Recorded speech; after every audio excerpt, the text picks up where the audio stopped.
እንደምናላችሁ ስለ ሀገር ተጀምሯል። ስለ ሀገር እንደተለመደው ሁሉ የተለያዩ ወቅታዊ ሀገራዊ ጉዳዮችን እያነሳን ቆይታ እንድናደርግ እንግዳ ጋብዘናል። እንግዳችን ዲፕሎማት ከዛ ባለፈም ጸሐፊም ናቸው። እንዲሁም ደግሞ የመከላከያ ሰራዊት የከፍተኛ የጦር መኮንንም ናቸው። የዛሬ እንግዳችን በኬንያ ባለሙሉ ስልጣን አምባሳደር ጀነራል ባጫ ደበሌ በቀጥታ መስመር ነው የሚገኙት። ከዚህ ሰዓት ጀምሮ እንግዲህ በርከት ያሉ ሀገራዊ ወቅታዊ ጉዳዮችን እያነሳን ቆይታ ነው የምናደርገው። እንግዲህ ለመከታተል ያመቻችሁ ዘንድ ክቡራን ተመልካቾቻችን፣ በተለይ ደግሞ በቅርቡ የአሜሪካ መንግስት የህወሓት ከፍተኛ አመራሮችን በተመለከተ የቪዛ ክልከላ የሰጠበት ሁናት ያለ እሱን የምናነሳ ነው የሚሆነው። ከዛ ባለፈ አሁንም ይሄ ቡድን የኤርትራናይዜሽን ኦፍ ትግራይ በሚል ኤርትራን ወደ ትግራይ የማምጣትና ኤርትራን ትግራይን እንደ ኤርትራ የማድረግ አባዜዎች ውስጥ እንዳለ በተደጋጋሚ ይነሳል። እንደው ከልምዳቸው በተለይም ደግሞ የህወሓትን ምንነት ነጥረው ከሚያውቁ ሰዎች አንዱም እንደመሆናቸው አምባሳደር ከይሳ ጀምሮ በርከት ያሉ ሀሳቦችን እያነሱ ሌሎችን ጉዳዮችን አነሳለን። በነገራችን ላይ ክቡራን ተመልካቾቻችን እያነሱ ከኛ ጋር ቆይታ ያደርጋሉ። አብራችሁ እንድትሆኑ ኮዲው ጋብዛለሁ። በመስተንግዶ ቴዎድሮስ አለማየሁ ከመላው የስቱዲዮ ባለሙያዎች ጋር በጋራ በመሆን ነው። አብራችሁ አምባሳደር እንኳን ደህና መጡ። እንኳን ደህና ቆየ። በጣም ጥሩ። እንግዲህ ቀደም ሲል መግቢያ ላይ ብዙ ነገር አንስቻለሁ። ብዙ ነገር ነው የምናነሳው። እንደው እንደ መነሻ እንዲሆነን የመጀመሪያ ጉዳይ እንድናደርገው የፈለኩት በተለይ የፕሪቶሪያው ስምምነት ተከትሎ በትግራይ የሰላም አየር ለመተንፈስ የበቃው የትግራይ ህዝብ ብዙም ሳይቆይ ያለ ጦርነት መኖር ራስን በራስ እንደማጥፋት ነው ብሎ የሚያምነው ህወሓት ስምምነቱን በግላጭ ጥሷል። በተለይ በሀገሪቱ የግዛት አንድነት እና ሉዓላዊነት ላይ እንዲሁም ደግሞ አንድ የመከላከያ ሰራዊትን ብቻ እውን ማድረግ ላይ ሌላም ደግሞ ያው የዲዲአር አተገባበርን በተመለከተ በከፍተኛ ሁናቴ ሲፈታተንና እንዳይተገበር እንቅስቃሴ ሲያደርግ የነበረ ቡድን እንደሆነ ሲገለጽ ቆይቷልና ከዚህ አንጻር እንደው የፕሪቶሪያው ስምምነት ምን ደረጃ ላይ ነው ያለው ማለት እንችላለን? ክቡር አምባሳደር።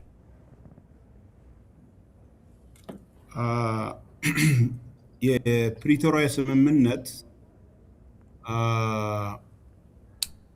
ለኢትዮጵያ ከሆነ የሰላም ጮራ ያፈነጠቀ ስምምነት ነው የነበረው።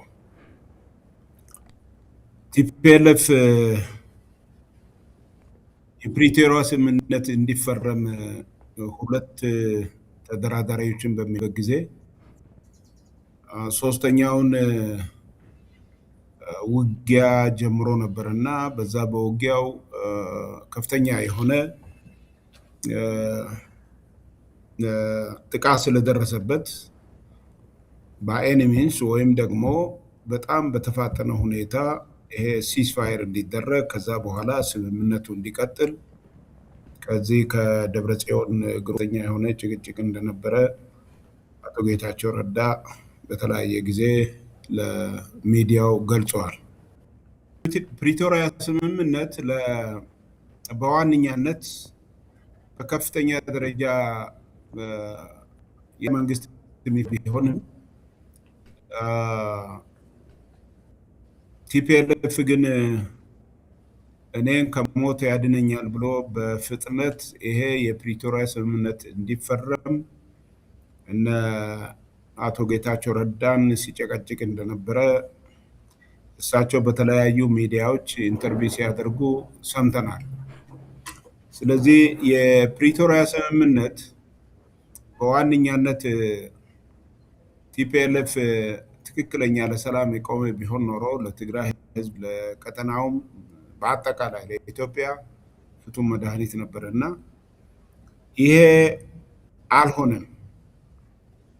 ደረጃ በደረጃ በአቶ ጌታቸው ረዳ ላይ ሲደረግ የነበረው የኮንስፓይረሲ ስራ አቶ ጌታቸውን ከሳቸው የጊዜያዊ መንግስት ፕሬዝዳንትነት ለማንሳት ቆመውበታል። ክቡር ጠቅላይ ሚኒስትራችን እንዳሉት ጌታቸው ከተነሳ በኋላ ወደ ወረደ ይሁን አሉ። ወደ ወረደ ደግሞ ታደሰ ወረደ ማለት ነው፣ ጀነራል ታደሰ ወረደ። እሳቸው ከሆኑ በኋላም ጀነራል ታደሰ ወረደን እንደዚሁ አንስተው አንደኛ በፕሪቶሪያ ስምምነት በ2013 ይመስለኛል ያኔ ኮቪድ በነበረበት ሰዓት የሚደረገው የነበረው ምርጫ ትክክለኛና ህጋዊ ምርጫ እንዳልሆነ፣ በዛ ምርጫ የተመረጠ መንግስት ህገወጥ ምርጫ እንዳልሆነ ስምምነት ተደርሰው እንደ ህገወጥ እንደሆነ ተስማምቶ ነበር። ሁለተኛ በዚሁ በተመረጠ መንግስት የተመሰረተው መንግስታዊ ስርዓትም የክልላዊ መንግስታዊ ስርዓትም ህገወጥ ነው በሚል እሱ እንደሚፈርስ ስምምነት ተደርጎ ጊዜያዊ መንግስት ወይም ደግሞ የሽግግር መንግስት በትግራይ ተመስርቶ ነበር እና ያኛው ትግራይ ህዝብም ለኢትዮጵያም ለሁሉም ሰላምን አምጥቶ ነበረ። ምክንያቱም በጠመንጃ አፈሙዝ የሚሆን ነገር ዞሮ ዞሮ በጠመንጃ አፈሙዝ ምላሽ ስለሚያገኝ ሰላማዊ የሆነ ሁኔታ የለምና የሰው ህይወትን ይበላል፣ ንብረትን ያለወድማል፣ ሌሎች ነገሮችንም አደጋ ያመጣል ማለት ነው።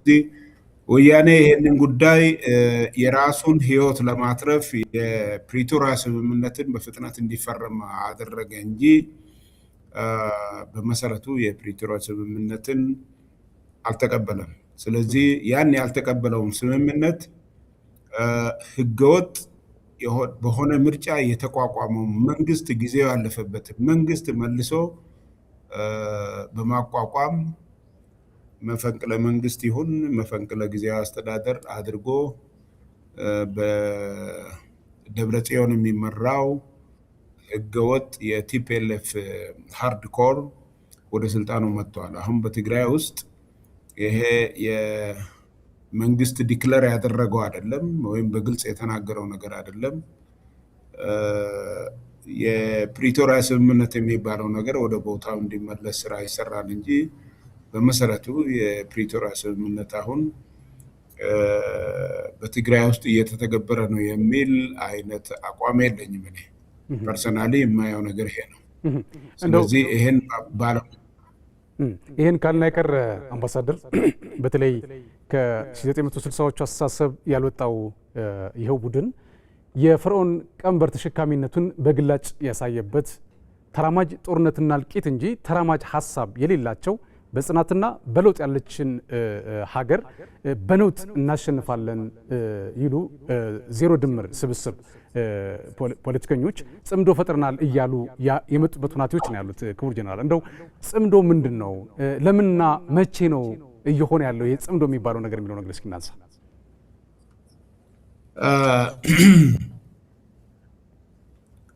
ጽምዶ የሚባለው የትግርኛ በአማርኛው ቃንጃ ነው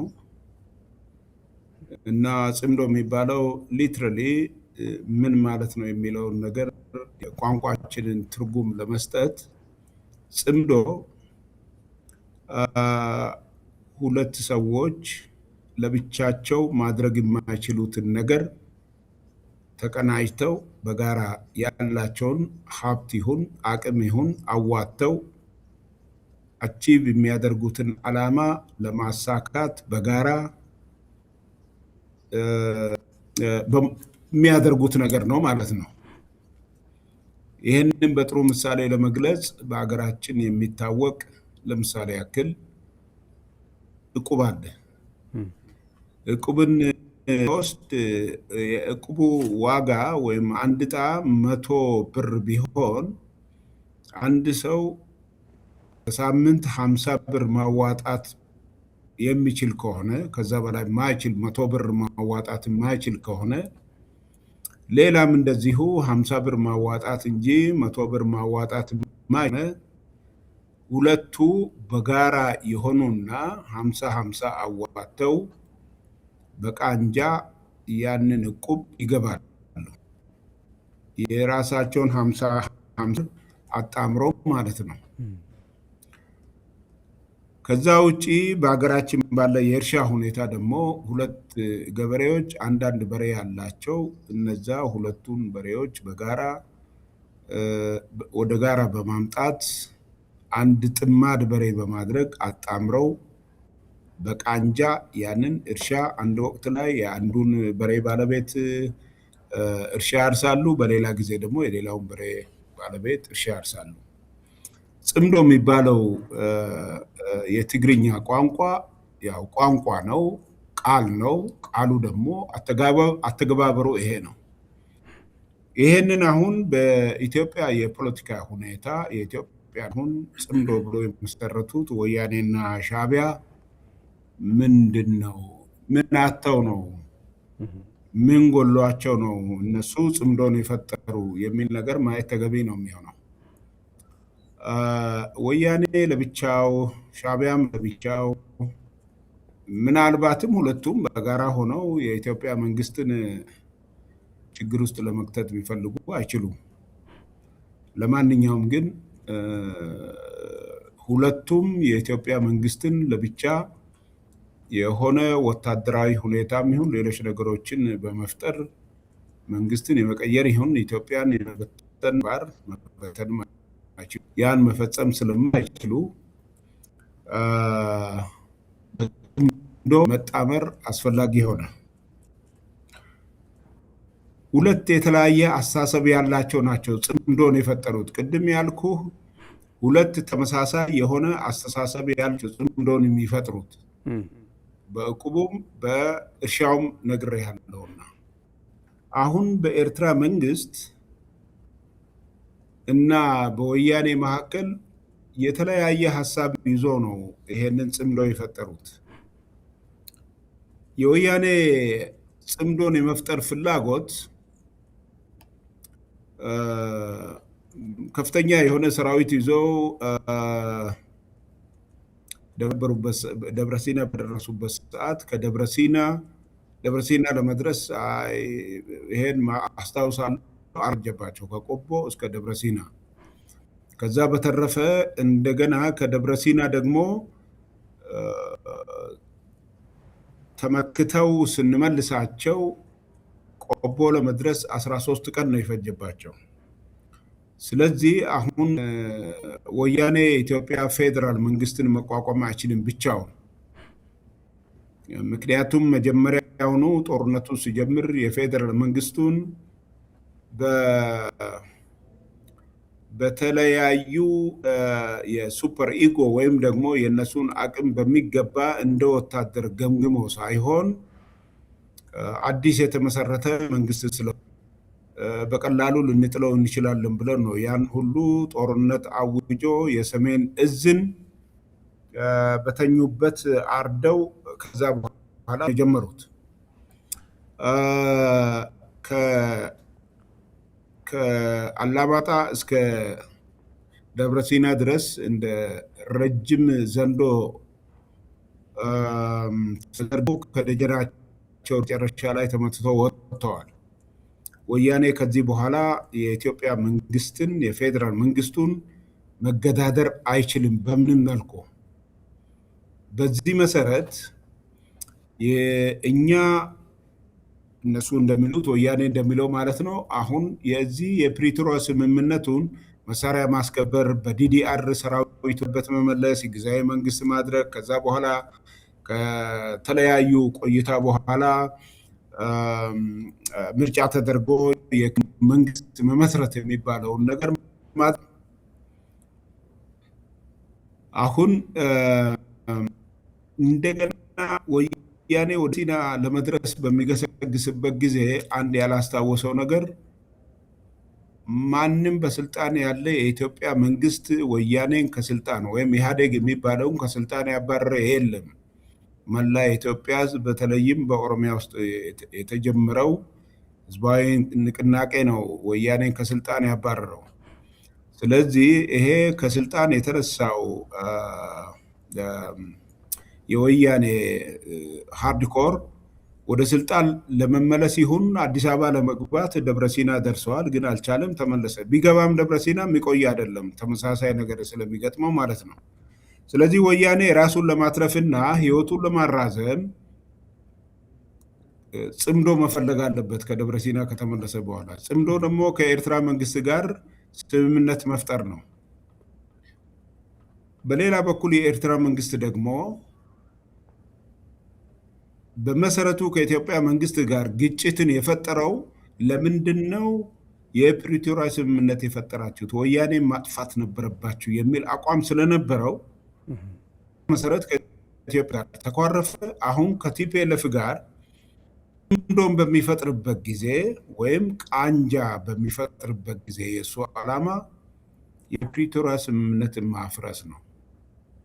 የፕሪቶሪያ ስምምነት ከፈረሰ በኋላ ሁለቱም በጋራ የሚያደርጉት ነገር የኢትዮጵያ መንግስት የተረጋጋ ለልማት የሚንቀሳቀስ እና የተረጋጋ ሰላም በኢትዮጵያ እንዳይኖር የሚያደርጉ ናቸው። ከተለያየ ፍላጎት ይነሱና የኢትዮጵያ መንግስትን የመረበሽ ተግባር ውስጥ ይገባሉ ማለት ነው። የኤርትራ መንግስት የፕሪቶሪያ ስምምነትን የማፍረስ ብቻ አይደለም። ሁለተኛ ሌላው ስጋቱ ምንድን ነው? የኢትዮጵያ መንግስት የባህር በር ፍላጎት ስላለው በዚህ የባህር በር ፍላጎትም የተለያዩ አይነት ነገሮችን ሊያደርግብኝ ይችላል በሚል እንደ ባፋር ዞንን በማድረግ ማቆየት ይፈልጋል እና ከዚህ ይሄንን ጽምዶ መፍጠር አስፈላጊ ይሆናል። እዚህ ጽምዶ ውስጥ ሁለቱ ብቻ ነው ያሉት። ሁለቱ መስራቾች ናቸው እንጂ መናጆ አሉ። ብዙ ፋይዳ የሌላቸው አክት የማይፈጥሩ የገቡ የአገር ውስጥ ባንዳዎች አሉ። አንዱ የዚህ አማራ ክልል ያለ ጽንፈኛ ነው። ሁለት ደግሞ ኦነግ ሸኔ ነው። ስለዚህ እነዚህ ብዙ ፋይዳ የሚፈጥሩና በኢትዮጵያ መንግስት ላይ ኢምፓክት የሚፈጥሩ አለመሆናቸውን ያው በምርጫው በሚገባ አይተናል እና እነዚህ ጽምዶ ውስጥ ቢገቡ ምንም የሚፈጥሩት ትልቅ ነገር የለም። ግን ደግሞ ጠላት ስለሆነ በሚገባ አንድል መድበትና እነሱን ጨምረዋል። በሌላ መንገድ ደግሞ በዚህ በጽምዶ የተካተቱት የሱዳን መንግስትም ጽምዶ ውስጥ ገብተዋል። ያው በአደባባይ የተገለጸ ነገር ስለሆነ ማለት ነው። የሱዳን መንግስት ከኢትዮጵያ ጋር ናሽናል ኢንትረስቱን አላጣም። ኢትዮጵያ ለሱዳን እጅግ በጣም ታማኝ መንግስት እንጂ የሱዳን መንግስትን የሚከዳ አይደለም። ነገር ግን የሱዳን መንግስት ክህደት ፈጽመዋል። እሱ በፈጸመው ክህደት እንደገና የኢትዮጵያ መንግስትን ለመውጋት ጽምዶ ገባ። አሁን ጽምዶ በምንልበት ጊዜ እነዚህ መናጆዎች የሆኑ ዋነኞቹ በጋራ የቆሙ ቢሆኑም የእያንዳንዳቸው ካራክተርን ወይም ባህሪን የገለጹ ቢሆንም ኤርትራ በኩል የኢሳያስ አፈወርቂ መንግስትን ካራክተር መግለጽ አስፈላጊ ነው። በዚህ በጽምዶ ውስጥ ማለት ነው። የኤርትራ መንግስት መንግስታዊ መርሰነሪ ነው። ራሱን ኢትዮጵያን ለመረበሽ ያዘጋጀ መርሰነሪ ነው። አገሩን የሚያለማ ሳይሆን እንደ መንግስት የሚታይ ሳይሆን አንድ ባህሪው መጥፎ የሆነ በተለያዩ ሱሶች የተጠመደ ሰፈር የሚረብሽ አይነት ጎረምሳ ነው።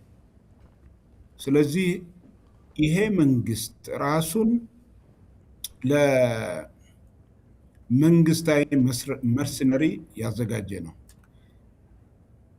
በዚህ መሰረት የሚገዛው አለ። የፈርዖን ልጆች ይገዙታል። ምናልባትም ሁላችንም እንደምናውቀው ራሱ ኢሳያስ አፈወርቂ ፕሬዚደንቱ ማለት ነው በአንድ ወቅት ላይ ኤርትራ ነፃነቷን እንዳገኘች ኮት አንኮት የግብፅ መንግስት እኛን የሚረዳን ነፃነታችንን ለማግኘት አይደለም። የግብፅ መንግስት እኛን ሲረዳ የነበረው ኢትዮጵያን ቅሳነት መረጋጋትም ማለት ነው ለማሳጣት ተብሎ ነበረ እኛ ሲረዱ የነበሩት ብሎ ራሱ ገልጿል። አሁንም ከኋላ ያሉት ፈርዖኖች ይሄንኑ ነው የኤርትራን መንግስት መርሰነሪ ባህሪ በማወቅ ገዝተውት የሚፈለገውን ገንዘብ በመመደብ የዚህኑ ኢትዮጵያን እንዳትረጋጋ የማድረግ ተግባር የሚፈጽሙት ኢትዮጵያን እንዳትረጋጋ የማድረጉ ጉዳይ የፈለገ ያክል ቢሄድ ኢትዮጵያን ግን ማፍረስና መበተን አይችሉም። ምክንያቱም ኢትዮጵያ የተመሰረተችው በህዝቦቿ መዋሰብና መጋመድ ስለሆነ ማለት ነው።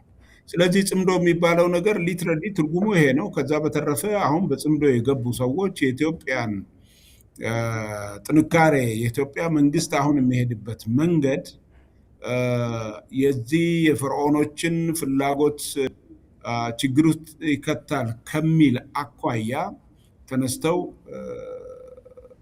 ችግር ሊፈጥሩብን ሞክረዋል ማለት ነው። ይሄ ችግር ሊፈጥሩብን የሚያደርጉት ነገር ሊቀጥል ይችላል። በአጠቃላይ በዚህ በጽምዶ ላይ ያለኝ ሀሳብ ይሄ ነው። በጣም ጥሩ አምባሳደር፣ እንግዲህ ይህ ቡድን ሌላው ቢቀር በመከላከያ ሰራዊት የፈጸመው ክህደትና በተለይ ደግሞ በማይካድራ የፈጸመው ግፍ ከአእምሮ በላይ እንደሆነ ይታወቃል። ያው እርስዎም በወቅቱ ስለነበሩበት ማለት ነው። እንግዲህ ይህ ሳይበቃው ወደ ተመሰረተበት ማንነቱና ለዚህ ያበቃው የሴራ ፖለቲካ አካል የሆነ ህገወጥ አዋጅ አወጥቶ የትግራይ ህዝብን ለማስጨረስ የሚያስችለው ሰነድ አዘጋጅቶ ወደ ትግበራ ገብቻለሁ እያለ የመጣበት ሁኔታ ያለ እንግዲህ አምባሳደር እንደሚያውቁትም እንደሚሰሙትም ማለት ነው። አንዳንዶቹ ቀድሞ ማለት ነው ማለት ይሄ አዋጅ ከመውጣቱ በፊት የክስ መዝገብ አዘጋጅቶላቸው ተጠያቂ ለማድረግ ዝግጅት እያደረገ እንደነበረ በተለይ ደግሞ በዚህ ሙያ ላይ የተሰማሩ አንዳንድ የህግ ሰዎችና ሙያተኞች ከዛው ከስፍራ የላኩልን መረጃ ያመለክታልና እንደው እናቶችን እያሰረ ወጣቶችን እያፈሰ ያለበት ሁኔታ እንዳለም አሁን እየተሰማ የመጣበት ሁኔታ ያለና አምባሳደር አሁን አወጣሁት የሚለው አዋጅና ህወሓት ምንና ምን ናቸው? አዋጅ ማውጣት ለምን የሚለው ነገር እስኪ እንየው አምባሳደር።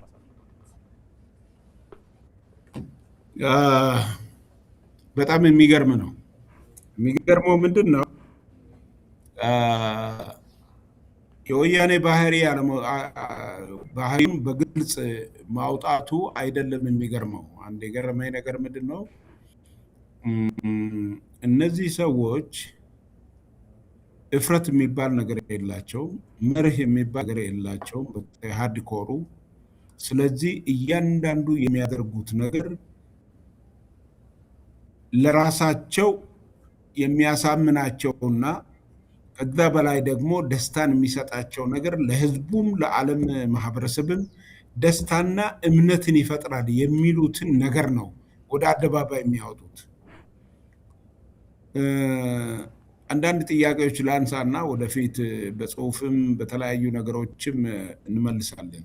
ለምሳሌ ወያኔ በ1967 ዓመተ ምህረት ደርግ ደግሞ በ1966 ዓመተ ምህረት ወደ ስልጣን መጥተዋል።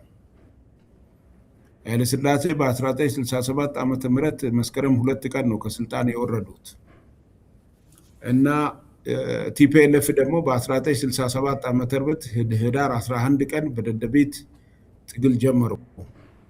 ምንድን ነው ትግሉ? ምንም መሰረት ያደረገ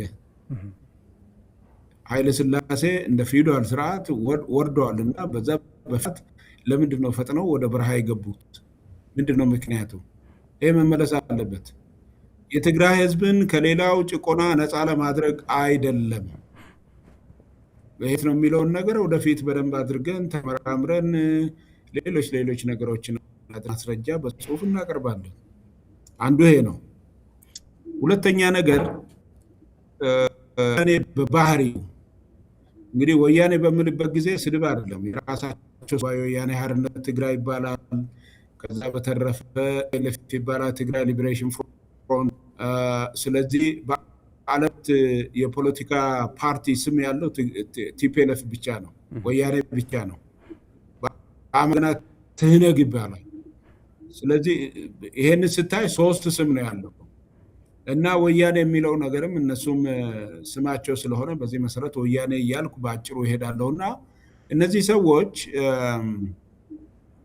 በባህሪያቸው ገለው ያለቅሳሉ፣ ሰርቀው ሌባ ይፈልጉ፣ ዋሽተው ውሸታምን የሚፈልጉ ሰዎች ናቸው።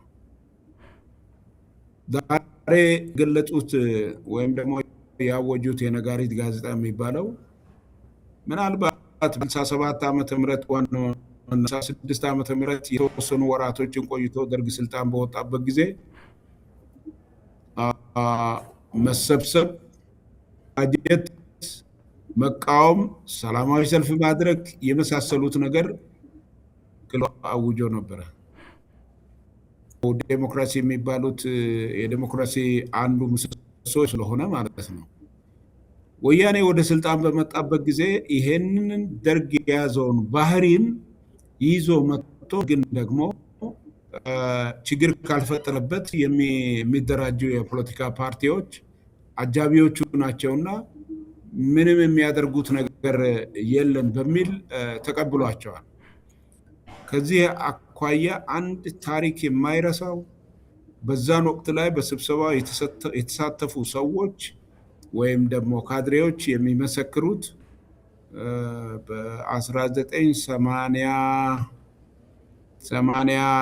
በ1989 ይሁን እንደዚህ አካባቢ በትክክል ማላስታውሰው ታጠቅ ላይ ካድሬ ኮርስ ነበረ።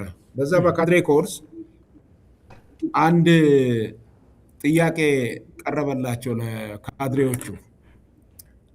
የፖለቲካ ፓርቲዎች አሁን ኢትዮጵያ ውስጥ ያሉት የፖለቲካ ፓርቲዎች በምርጫ ቢያሸንፉ ስልጣን እናስረክባለን ወይስ አናስረክብ የሚል ጥያቄ የተነሳላቸው።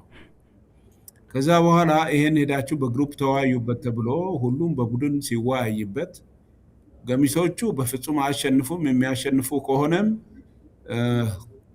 የአጭበርብሮ ነው የሚል መጣ። ሌሎች ደግሞ አያሸንፉም ተባለ።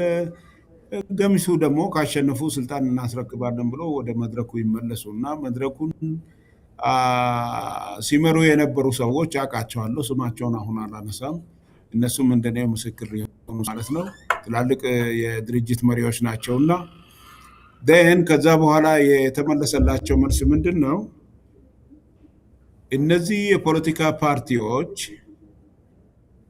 የፖለቲካ ፓርቲዎች ከምዕራባውያን ጋር የሚገናኙ በመሆናቸው ኢትዮጵያን የሚበትኑ ስለሆነ ሲያሸንፉ ቢውሉ ስልጣን አናስረክብም ተብሎ ነው ለካድሬው ስልጠና የተሰጠው በዛን ወቅት ላይ። ስለዚህ ይሄን አውቃችሁ ነው መስራት ያለባችሁ ነው የተባለው።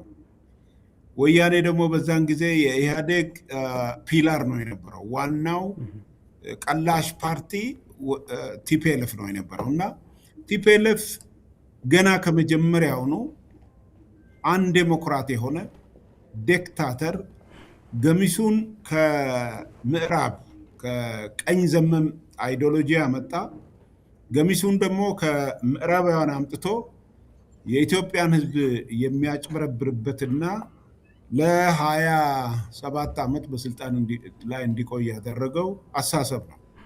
አሁን ያወጀው አዋጅ ሌላ ነገር የለውም፣ ከዛ ባህሪው የተነሳ ነው። ወያኔ ዴሞክራት ቢሆን ኖሮ የኤርትራ መንግስት በ1991 በፈረንጆች ወደ ስልጣን ከመጣ በኋላ የሳዋ ስልጠናን ለማውጣት 17 ፔጅ ያለው የዚህ አይነት አዋጅ አውጥተዋል። ይህን አዋጅ ያወጣ የኤርትራ መንግስት ከባህሪ ነው የሚነሳው። የኤርትራ መንግስት ድሮንም ምንድነው ቲፒኤልኤፍ ወይም ደግሞ ህዝባዊ ግንባር ሲመሰረትም ከአማ ነው የተመሰረተው፣ ከኢኤልኤፍ ነው የተመሰረተው። ከኢኤልኤፍ ሲመሰረትም እንዲሁ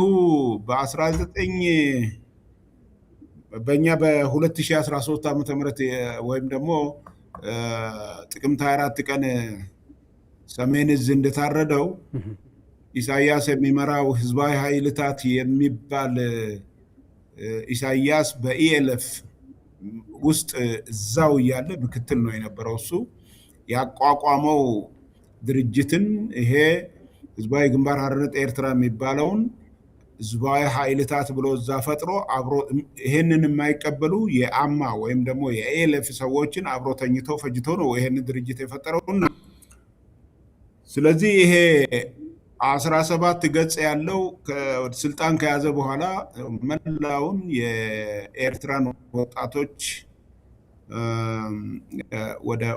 ወደሚፈልገው ውትድርና በማስገባት ኢትዮጵያም ይሁን የሚፈልገውን ሀገር ከቻለ በወረራ ካልቻለ ደግሞ በኮንትሮባንድ በተረፈ ደግሞ እንደ ማፊያ የሚያሰማራቸው ኃይሎች አሉት።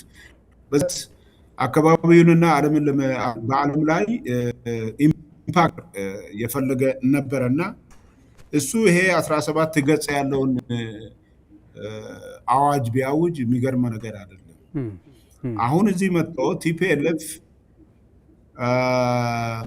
አብዮታዊ ዲሞክራሲ ብሎ በአብዮታዊ ዲሞክራሲ የፖለቲካል አይዲዮሎጂ ሞቼ እገኛለሁ ይሄንን አልጥልም ያለ ዛሬ ጭራው ቆራጣ ዲክታተርና ፋሺስት ሆነዋል። ለነገሩ ምንድነው ወደፊት በደንብ አድርገን የምንዘረዝረው በትግራይ ውስጥ ፋሺዝም ነው አሁን ዲቨሎፕ እያደረገ ያለው ዲክታተር መንግስት ፋሺዝም ነው። ምክንያቱም ህዝብ እንዴት አድርገው የተለየ ባህሪ እንዳለውና ከመላው የኢትዮጵያ ህዝብ የተለየ ከዓለምም የተለየ በወታደራም የተለየ በፖለቲካም የተለየ በኢኮኖሚም የተለየ አድርገው በዚህ አይነት መንገድ ይቀሰ ይሄ የሂትለር የፕሮፓጋንዳ ባህሪ ነው። ይሄ ብሔረተኞች አንድ ዴሞክራት በሚሆኑበት ጊዜ የሚያሳዩት የፋሺዝም ካራክተር ስለሆነ ቲፒኤልኤፍ አምጥቷል። ስለዚህ አሁን ወደ ትክክለኛው ባህሪ ነው የገባው። አንድ ዴሞክራት ዲክታተርና ከዲክታተር ፋሺስት ግሩፕ ሆነዋል፣ በግልጽ ለመግለጽ ማለት ነው። ስለዚህ ድርጅቱን የሚመሩት ነፍሰ ገዳዮች ናቸው፣ ሌቦች ናቸው፣ ዘራፊዎች ናቸው።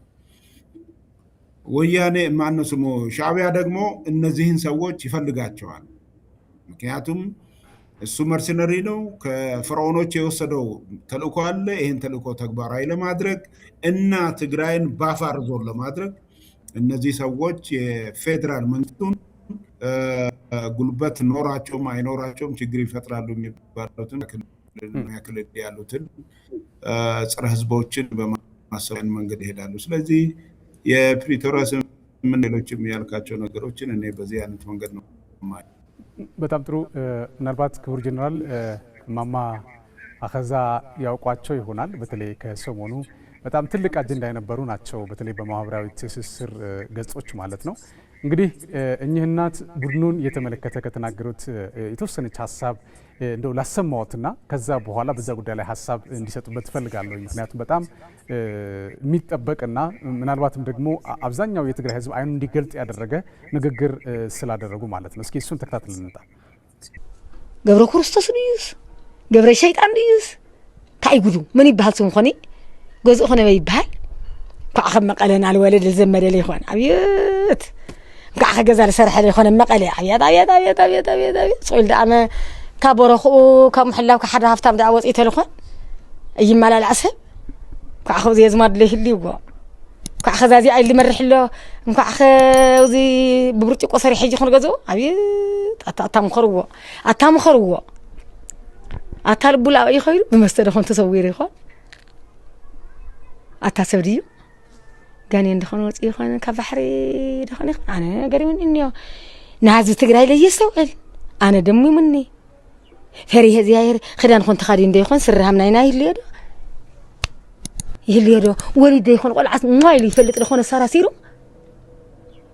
ሓፊቕ ደኾነ ይኾን ቆልዓ ማርያም ደኾነ ኢላ ሰወይት ስሒቓ ደኾነ ሒዘ ውሊድዋ ደኾነ ይኾን ኣብ ዳኪ ምንም እዚያ ይሰርሕ ቆልዓ ለወለደ ኣይሰርሒ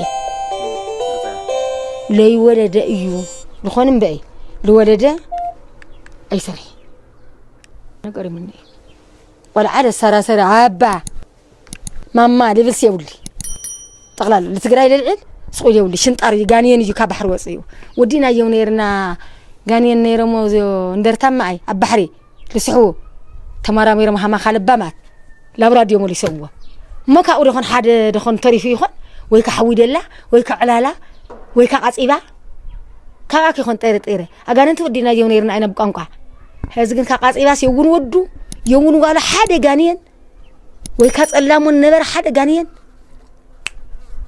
ዳምቻ አልወዲእዎ ነይሩ ሞ ጦፊኡ ድር የለይ ተባሂለቱን ሰዓት ኣጋንንቲ ነይሮም ኣብዚ ባሕሪ ማየለው ተባሂሎም ሞስ ከይኾን የልጥርጥር ኣነምበ ሰብማ ልወለደ ልኻበደ ወዲ ለምህረ ለመረቐ እማይ ኣይዋገአና እንግዲህ ጀነራል የማማ ከዛ አሁን ላይ ይህን በማለታቸው እንግዲህ ለእስር እንደተዳረጉ ነው ያለኝ መረጃ። ምናልባት ተፈቷል የሚል ነገር ሰምቻለሁ። እውነት ለመናገር ግን ያው ቲፒኤልኤፍ እንደዚህ አይነት ባህሪ ስላለው ሲጠየቅ አንዳንድ የሚሰጣቸው መልሶች የተዛቡና አንዳንዶቹም ከሀቅ የራቁ እንደሆኑ ይታወቃል። በባህሪውም እንደዚህ አይነት ባህሪ ስላለው ማለት ነው። ከዛ አንጻር እንደው ማማ ከዛ ንግግራቸውን እንዴት አዩ? ጋኒን ነው ያሉት። እውነት ለመናገር ጋኒን የሚል ስያሜን የሰጡትና እንደው ንግግራቸው እንዴት ረዱት አምባሳደር?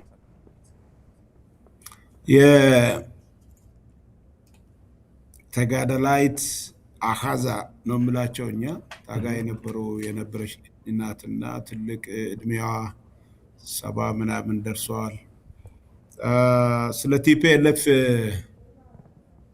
ከአኻዛ በላይ ማንም ሊናገር የሚችል ሰው የለም።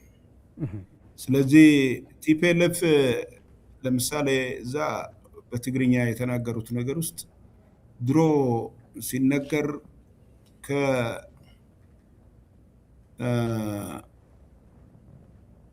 የገነት አለ፣ ከዛ በኋላ ደግሞ ሲኦል አለ። ከሲኦል አምልጦ የመጡዎች በእንደርታ ውስጥ ነበሩና ከዛ አጥፍተን ወደ ቦታቸው መልሰናል ይባል ነበረ።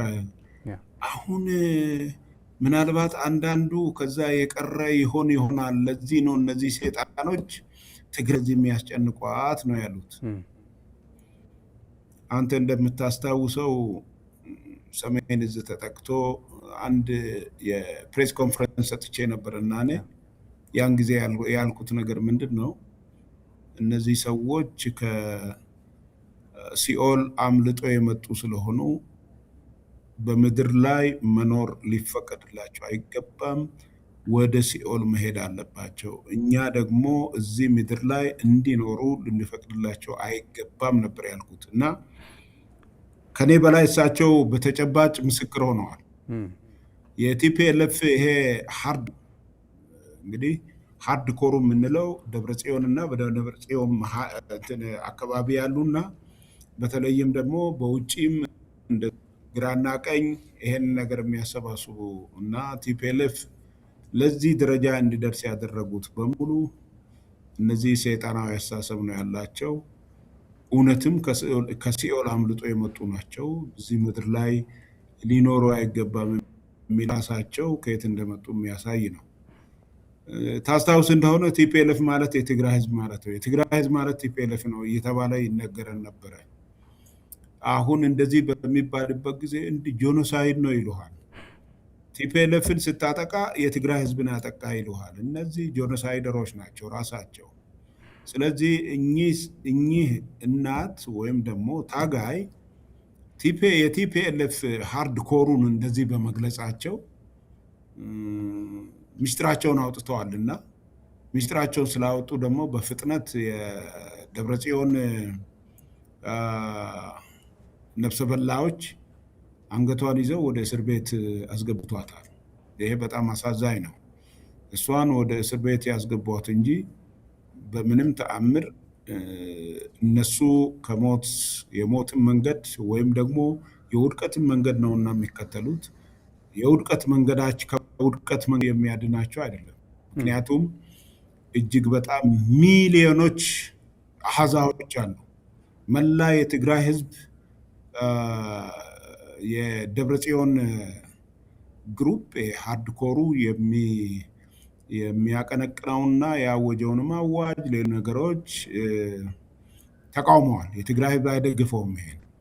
ይሄ ስለማይደግፈው የትግራይን ህዝብ በሌላ መንገድ አፍ ማሳዝ አለባቸው። የትግራይ ደግሞ አፉን አይዝም፣ ህዝቡ አፉን አይዝም። የትም ሀገር አፍ ህዝብ የለም። ኢህአዴግን የመሰለ ጠንካራ ኃይል አልነበረም። ምክንያቱም ኢኮኖሚውን ይዘዋል፣ ወታደራዊ ኃይሉን የጸጥታውን ይዘዋል። ጸጥታው ማለት ምንድን ነው? መከላከያውን ይዘዋል፣ ፌዴራል ፖሊሱን ይዘዋል፣ ኒስን ይዘዋል። ከዛ በተረፈ ደግሞ 80% ኢኮኖሚ በእጃቸው ነው የነበረው። ይሄንን ሁሉ ይዘው መላ የኦሮሚያ ወጣቶች እንደገና በኋላ የአማራ ክልል ተቀላቅሎ በባዶ እጅ ነው ይሄንን ኃይል ከስልጣን ያስወገዱት። ያላወቀው ነገር ይሄ ነው። የትግራይ ህዝብም ይሄን ያደርጋል። እኔ አንድ ትክክለኛ ማረጋገጫ የምነግርህ እነሱ አሁን ውጊያ ከጀመሩ ደብረጽዮን እና ግሩፑ አስመራ ነው የሚቀመጡት እንጂ መቀሌ ተቀምጠው ውጊያውን አይምሩም። ይሄን ነው ወቅ መንገዳቸውን አበጅተዋል። ስለዚህ እነሱ ሰይጣን ስለመሆናቸው አንድ አሮጊት የ74 ዓመት አሮጊት ስለተናገሩ እነሱሳቸውን በማሰር የሚፈጥሩትና የሚያመጡት ለውጥ የለም። ይሄ የመላ የትግራይ ህዝብ አቋም ነው። የመላው የትግራይ ወጣት አቋም ነው። የመላው የትግራይ ምሁር አቋም ነው። የትግራይ ምሁር ገሚሱ እንገነጠላለን ይላል፣ ገሚሱ ደግሞ ዴሞክራሲ መፈጠር ይላል። ስለዚህ ሁሉም ጸረ ወያኔ ናቸው። ይገንጠልም አይገንጠልም በጠመንጃ አፈሙዝ የሚመጣ ነገር የለም። ለመገንጠልም ይሁን ወላ ሌላ ነገር ለማድረግም ሰላማዊ በሆነ መንገድ ጠረጴዛ ላይ ቁጭ ብለህ ስትወያይ ትክክለኛውን ነገር ታመጣለህ። ትክክለኛውን ነገር ለህዝቡ መንገድ ትችላለህ። አሁን ግን በጠመንጃ አፈሙዝ እና እንደዚህ የሚናገሩ ሰዎችን ወስደህ ወደ እስር ቤት ማንጣት ሊትራሊ የሚሆነው ነገር ምንድን ነው? አዋጁ እንዳታስብ ነው የሚለው። ማሰብ አትችልም ነው። አንደኛ ነገር ይሄ ነው። በጣም የሚያሳዝነው ነገር ምንድን ነው? ከአንድ ቤተሰብ ሰው በዚህ መከተ የሚሉት ኮት አንኮት መከተ በሚሉት የዘባትነት ከከፈለ በኋላ ቤት ውስጥ የቀረ ወጣት ካለም ከአባት ወይም ከእናት አምጣ ከተባለ ማምጣት ነው ያለበት፣ መቃወም የለበትም ይላል። ስለዚህ እነዚህ ሰዎች ለነደብረ ጽዮን ጥቅም ሲባል፣ ለፈርዖኖቹ ጥቅም ሲባል የትግራይ ወጣት የትግራይ ቤተሰብ መፍረስ አለበት፣ መስዋዕትነት መክፈል አለበት። ከዚህ የተነሳ ደግሞ ቲፒኤልኤፍ አንዱ ወገኑ መርሰነሪ ነው። መርሰነሪ ያው ፋሽዝም አንዱ ፓርት እሱ ነው። የትም ቦታ ሄደው ይዋጋል። አርሚ 7 ታውቃለህ። ሁለተኛ አርሚ 13 ደግሞ ወዴት እየሄደ እንደተመታ ታውቃለህ። ሱዳን ገብቶ የሱዳን መንግስትን ወግኖ እዛ የእርስ በርስ ጦርነቱን አንዱን ወግኖ መዋጋት ነው። ይሄም ደግሞ በፈርዖኖች ስፖንሰርሺፕ የሚሄድ ስለሆነ ያላወቁት ነው። አሁን እነዚህ ሰዎች ዲክታተሮች፣ ፋሽስቶች በመሆናቸው ይሄ የህብረተሰብ እድገት የሚባል ሳይንስ አይገባቸው። የህብረተሰብ እድገት ሳይንስ ህብረተሰቡ አንድን መንግስት ጭቆናው በቃኝ ባለበት ሰዓት ማንም ሊያቆመው አይችልም። የፈለገ ሰራዊት ቢኖረው ያ ሰራዊት ሊያቆመው የሚችል አይደለም። ስለዚህ በትግራይ ውስጥ የማማ አሃዛ ጉዳይ የትግራይ ህዝብን ፍላጎት የሚገልጽ ስለሆነ በምንም ተአምር እሳቸውን ይሰሩ እንጂ የትግራይ ህዝብን በሙሉ ወደ እስር ቤት ማጓጓዝ ስለማይችሉ በዚህ አይነት ህብረተሰባችን የትግራይ ህዝብን የትግራይ ምሁርም ሌሎችም እንደዚሁ ቢረዱት ተገቢ ይሆናል። ይሄ በጥላቻ የሚደረግ ፖለቲካ የትም ስለማይደርስ ማለት ነው።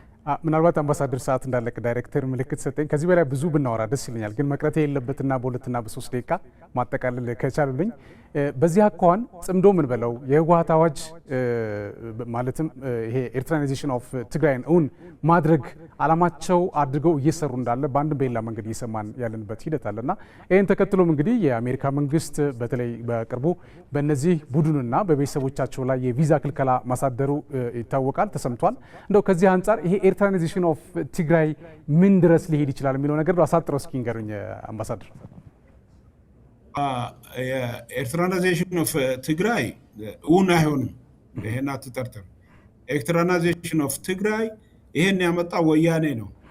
ወያኔ ደግሞ በትግራይ ህዝብ ላይ እንዲህ አይነት አዋጅ አምጥቶ አፋኝ፣ አትናገር፣ አታስብ የሚለው ነገር በትግራይ ህዝብ ላይ ተግባራዊ ሊሆን አይችልም። ለጊዜው ችግር ሊፈጥር ይችላል።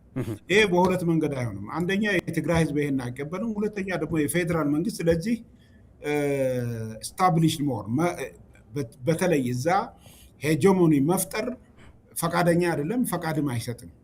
ከዚህ አኳያ ይሄ የሚሆን ነገር አይደለም። በዚህ መንገድ መታየት አለበት።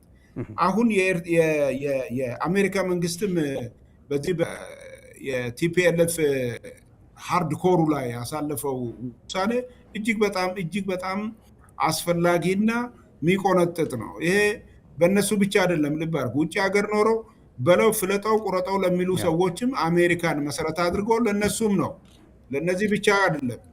ምክንያቱም ጠመንጃ ይዞ ካላሽን ይዞ ጥይት የሚተኩስ ብቻ ሳይሆን ከዛ በላይ ደግሞ የፕሮፓጋንዳ ማሽኑን ይዞ አሜሪካን ሀገር ቁጭ ብሎ እንዲህ አይነት ነገር ለሚያደርግም አሜሪካኖች የወሰዱት እርምጃ እጅግ በጣም የሚያስመሰግን ነውና ይሄንን በዚህ መንገድ አየዋለሁ። ከዛ በተረፈ ግን የኤርትራ የትግራይ ምንድነው ኤርትራናይዜሽን በትግራይ ላይ አፕላይ ሊያደርግ ይችላል።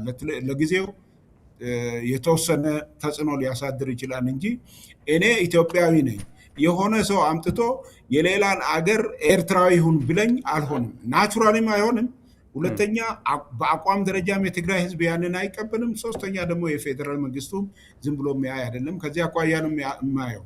በጣም ጥሩ ክቡር አምባሳደር ጀነራል ባጫ ደበሌ በኬንያ ባለሙሉ ስልጣን አምባሳደር ማለት ነው። እንደው በቀጥታ ገብተው ለሰጡን ጠለቅ ያለ ማብራሪያ እጅግ አድርጌ አመሰግናለሁ። ምናልባት የቀሩ ጥያቄዎች አሉን በክፍል 2 የምንመለስባቸው ነው የሚሆነው። ለነበሩት ቆይታ እጅግ አድርጌ ነው አመሰግነው ክቡር አምባሳደር። ታንክ ዩ ይህን እድል ስለሰጠኝ። ተመልካቾቻችን ለሰዓቱ ያዝነው የስለ ሀገር ዝግጅት የተመለከታችሁትን ይመስል ነበር። ዝግጅቶች ይቀጥላሉ። በያላችሁበት ሰላም ሁኑ።